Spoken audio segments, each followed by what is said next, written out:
မင်္ဂလာပါခင်ဗျာကျွန်တော်ကိုယ်တိုင်ရေးသားဖန်တီးပြစ်ခဲ့တဲ့လောကရန်လေးဝေရိုင်းဆိုတဲ့ဒီစီဒီလေးကိုကျွန်တော်ရဲ့အမှုပညာညီလေးစိုးလွန်ထက်ရဲ့တကူတော်လိုက်ရှိုးပွဲလေးမှာအမှတ်တရအနေနဲ့ကျွန်တော်ကိုယ်တိုင်ရေးသားခဲ့တဲ့အချစ်ဆိုသောကံဆိုတဲ့မြန်မာသံတီးလေးတစ်ပုဒ်ကိုကျွန်တော်အနေနဲ့အမှတ်တရတီးဆူဖြောပြပါမယ်ဒီတီးလေးကိုဖန်တီးတီးခတ်ကြတဲ့အမှုပညာရှင်များကတော့Magic Pit စတူဒီယိုလုပ်ငန်းဂီတာမူလေး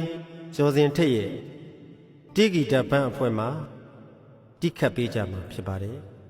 အားပေးနားဆင်ကြည့်ကြပါဦးခင်ဗျာ။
ချစ်ကန်နေခဲ့တာလားသူတောင်းများမှားခဲ့လေလား